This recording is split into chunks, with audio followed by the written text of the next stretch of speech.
Importancia de las enfermedades epidémicas. Una epidemia consiste en la excesiva incidencia de una enfermedad sobre lo que se espera en una población y cuando se extiende fuera de los límites de una amplia área geográfica. Típicamente un continente se habla de pandemia. Sin duda, las epidemias son producto de la civilización. Desde finales del siglo XV con la expansión colonial europea, la gripe, la viruela, el sarampión y el tifus, entre otras, las llamadas enfermedades de contacto, arrasaron las poblaciones indígenas del Nuevo Mundo. Las epidemias de origen bacteriano. Las bacterias son organismos unicelulares que presentan una pared y no tienen en su interior núcleo definido ni orgánulos. A veces presentan un apéndice, un flagelo, que les permite desplazarse. Su tamaño es de pocas micras y son visibles al microscopio óptico con una tinción adecuada. Por su forma se denominan cocos esféricos, bacilos, forma de barra o bastón, y espirilos helicoidales. Son las formas de vida más antiguas de la Tierra y también las más abundantes, junto con los virus, aunque pocas de ellas son capaces de producir enfermedades en las personas. La peste, mecanismo de transmisión.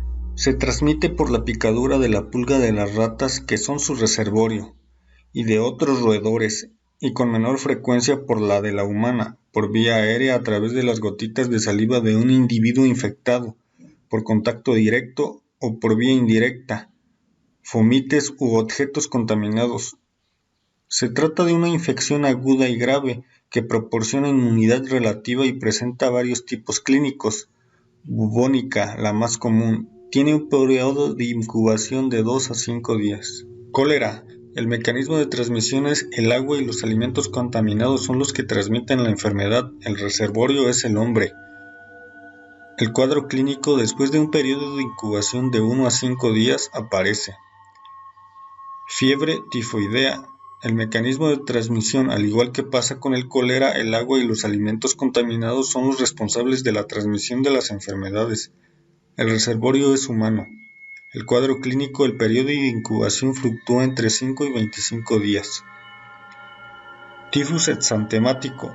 El mecanismo de transmisión. El tifus se transmite por la picadura de artrópodos, especialmente piojos. Se relaciona con el hacinamiento de gente en tiempos de guerra, catástrofes naturales y hambrunas, observándose especialmente en climas fríos. El reservorio es el hombre. El periodo de incubación es de 7 a 14 días.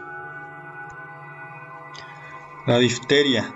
Mecanismo de transmisión. El reservorio es la difteria, es exclusivamente humano y se transmite por secreciones de personas afectadas o por fomites, objetos contaminados.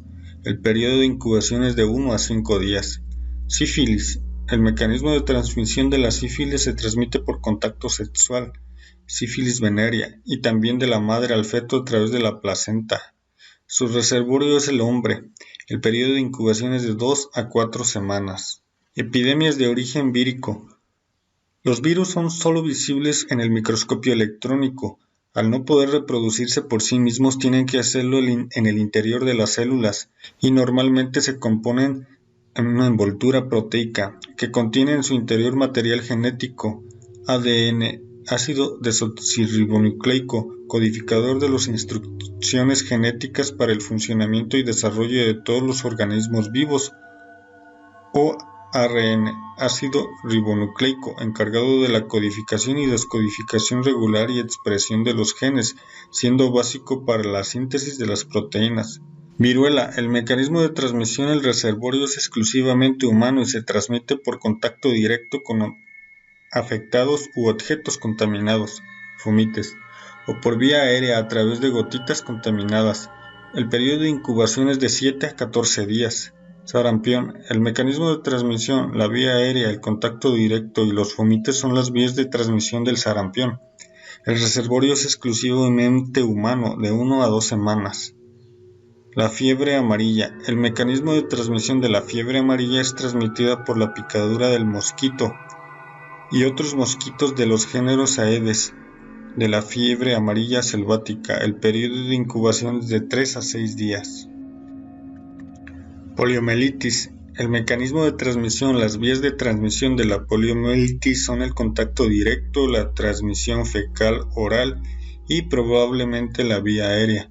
El reservorio es el hombre. El periodo de incubación es de 7 a 20 días. Infección por VIH y SIDA. El mecanismo de transmisión. El virus se transmite a través de fluidos corporales, sangre, semen, secreciones vaginales y leche materna, excepto saliva y lágrimas, por contacto sexual, por vía parental, sangre, con transfusiones, drogas de tipo endovenoso, administración de factor antihemolítico y pinchazos accidentales, por vía materno-fetal. El periodo de incubación es muy largo, de 8 a 10 años. Gripe. El agente causal es la influenza virus, ARN. La gripe es altamente contagiosa por vía aérea a través de gotitas de saliva o más raramente por objetos contaminados. El reservorio es el humano. El periodo de incubación es de 2 a 5 días. Enfermedades epidémicas de origen parasitario. La parasitosis son enfermedades causadas por parásitos como protozoos, organismos microscópicos unicelulares que habitan en ambientes muy húmedos o en el agua. Malaria. El mecanismo de transmisión de la malaria se transmite por la picadura de la hembra del mosquito Anopheles. Los parásitos se reproducen sexualmente en el interior del mosquito y las crías, que son asexuadas, son las que entran en el torrente sanguíneo durante la picadura. El periodo de incubación varía según la especie, de 12, 14 y 30 días.